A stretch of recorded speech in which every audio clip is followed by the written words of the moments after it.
मैं एक साइट पर ठेकेदारी का काम करता था। वहाँ बहुत से औरत और आदमी मजदूरी करते थे।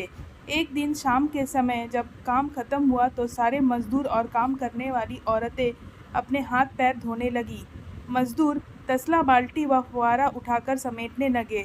मुँह लगी कुछ मजदूरिन मेरी मोटरसाइकिल के आसपास मधुमक्खियों की तरह मंडराने लगी।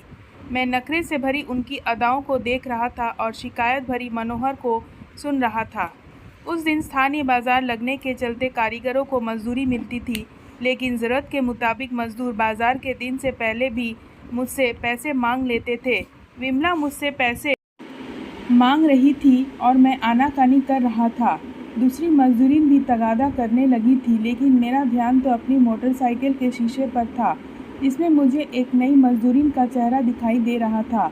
सुरेखा नाम की यह मजदूरीन 5-6 दिन से ही काम पर आ रही थी।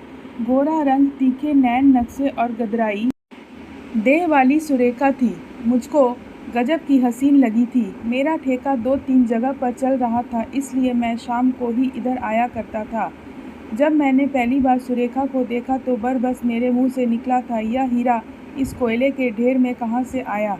मैंने एडवांस मांगने वाले को 300 दिए। विमला ने मेरे नोटों से भरा बटुआ देखा तो ललचाई नज़रों से वह बोली, बटुए में इतने रुपये भर रखे हैं और हमें 300 रुपये देने में भी बहाने करते हो, लेकिन मना तो नहीं करता कभी। मैं बोला, फिर सुरेखा को सुनाने के लिए ज़ोर से बोला, अरे मुनीम जी, और किसी को एडवांस चाहिए क्या? लेकिन सुरेखा ने तो जैसे कुछ सुना ही नहीं था। तब मैंने उसकी ओर देखकर कहा, तुझे चाहिए क्या 400-500 रुपये?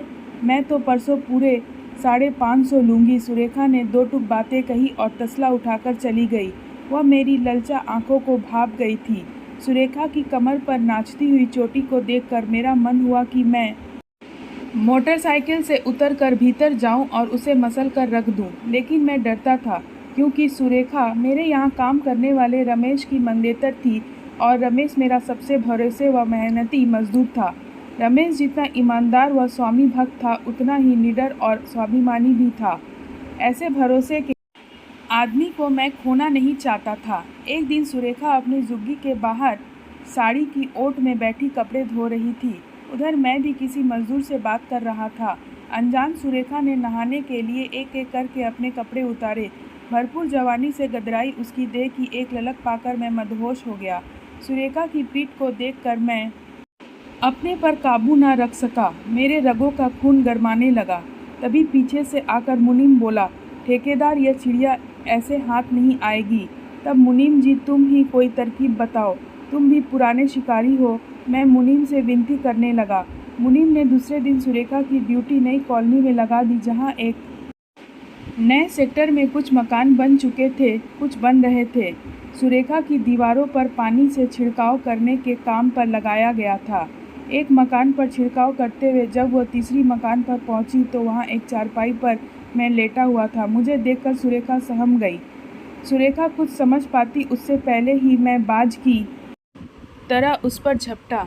मैंने सुरेखा के मुंह को दबाकर उसे चारपाई पर डाल दिया और उसके गुलाबी होठों को चूमने लगा और उसके गदराई बदन का रस पान करने लगा।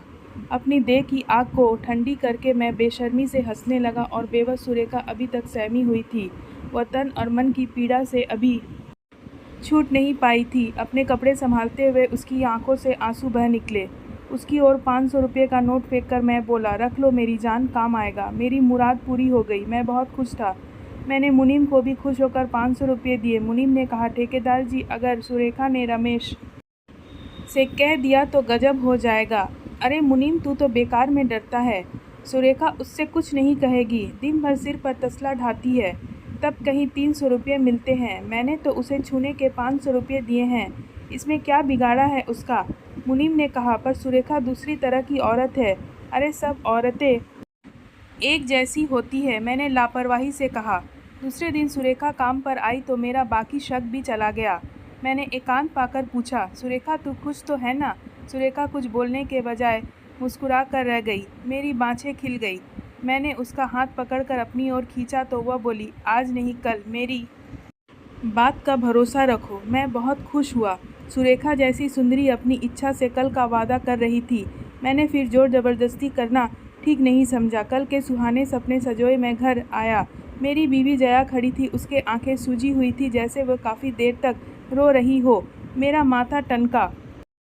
मैंने पूछा क्या हुआ? कुछ नहीं, जया का स्वर बुझा हुआ था। कोई बुरी खबर आई है क्या? नहीं, रमेश आया था। रमेश का नाम सुनते ही मैं चौंक पड़ा। मैंने पूछा क्यों आया था? वह यह नोट दे गया। मैं सहम गया। मैंने कहा यह नोट तुम्हारे पास कैसे आया? मेरी बीवी ने बताया तुमने सुरेखा को दिया था ना? हाँ, उसने मजदूरी में मांगी थी, पर रमेश तुम्हें क्यों दे गया? मैं हैरानी से पूछा। वह चुप रही, लेकिन उसकी आंखों से लगातार आंसू निकल रहे थे। मैं समझ गया कि उसे पूरी बात पता चल गई है।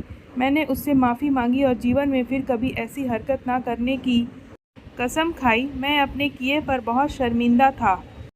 धन्यवाद दोस्तों। आपको यह कहानी कैसी लगी?